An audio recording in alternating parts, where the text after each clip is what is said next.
नमस्कार। एफएम मुख्य समाचारों के साथ मैं मुग्धा तिवारी। प्रधानमंत्री नरेंद्र मोदी ने आज मन की बात कार्यक्रम में देश विदेश के लोगों से अपने विचार साझा किए। उन्होंने कहा कि आज जब हम आत्मनिर्भर भारत की बात कर रहे हैं तब महर्षि अरविंदो याद आते हैं। उन्होंने खुद की क्षमता पर भरोसा करने की बात कही।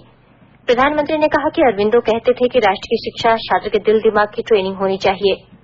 उन्होंने शिक्षा की बात तब कही थी, वह आज हम नई शिक्षा नीति के माध्यम से कर रहे हैं।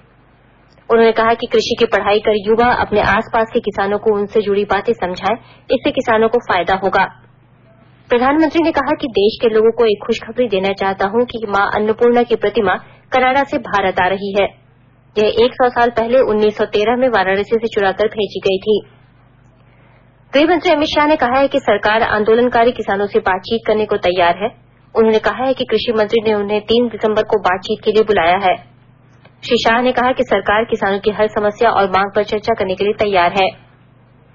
केंद्रीय अन्वेषण ब्यूरो सीबीआई ने कोयला माफिया मामले में अपनी जांच के सिलसिले में देश के 4 राज्यों में 40 ठिकानों पर छापे डाले। इनमें से 25 स्थान पश्चिम बंगाल में है। सूत्रों ने बताया है कि इस अवैध काम का सरगना अनूप माझी पश्चिम बंगाल का रहने वाला है। झारखंड अभी तक कोरोना को लेकर जोखिम वाले राज्यों की सूची से बाहर नहीं निकल सका है। केंद्रीय स्वास्थ्य मंत्रालय ने कल देश के सर्वोच्च 20 उन राज्यों की सूची जारी की थी जहां कोरोना के एक्टिव केसों की संख्या 2% और उससे अधिक है। इधर झारखंड में पिछले 24 घंटे में कोरोना के 200 नए संक्रमित मिले हैं। अब तक राज्य में कुल संक्रमितों की संख्या 1,08,577 हो गई है। राज्य में अब 2,162 सक्रिय मामले हैं।